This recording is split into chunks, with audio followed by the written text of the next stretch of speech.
Friends, આજે આપણે ચોખાના લોટની ચિપ્સ બનાવીશું. તેના માટે એક પેનની અંદર આપણે પાણી ગરમ કરવા મૂકીશું. તેમાં થોડું ઘી, મીઠું અને ચીલીની પેસ્ટ એડ કરીશું. ત્યારબાદ ચોખાનો લોટ એડ કરીશું. તેને બરાબર મિક્સ કરી લઈશું અને થોડી વાર ઢાંકી દઈશું. ત્યારબાદ તેને એક અલગ બાઉલમાં કાઢી લઈશું. તેની અંદર સફેદ તલ, કાળા તલ એડ કરીશું. થોડું જીરું એડ કરીશું.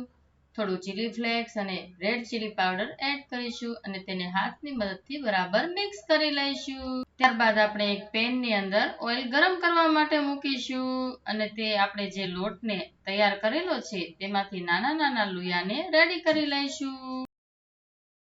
નાઈફની મદદથી કટ લગાવીશું અને તેને ફ્રાય કરી લઈશું.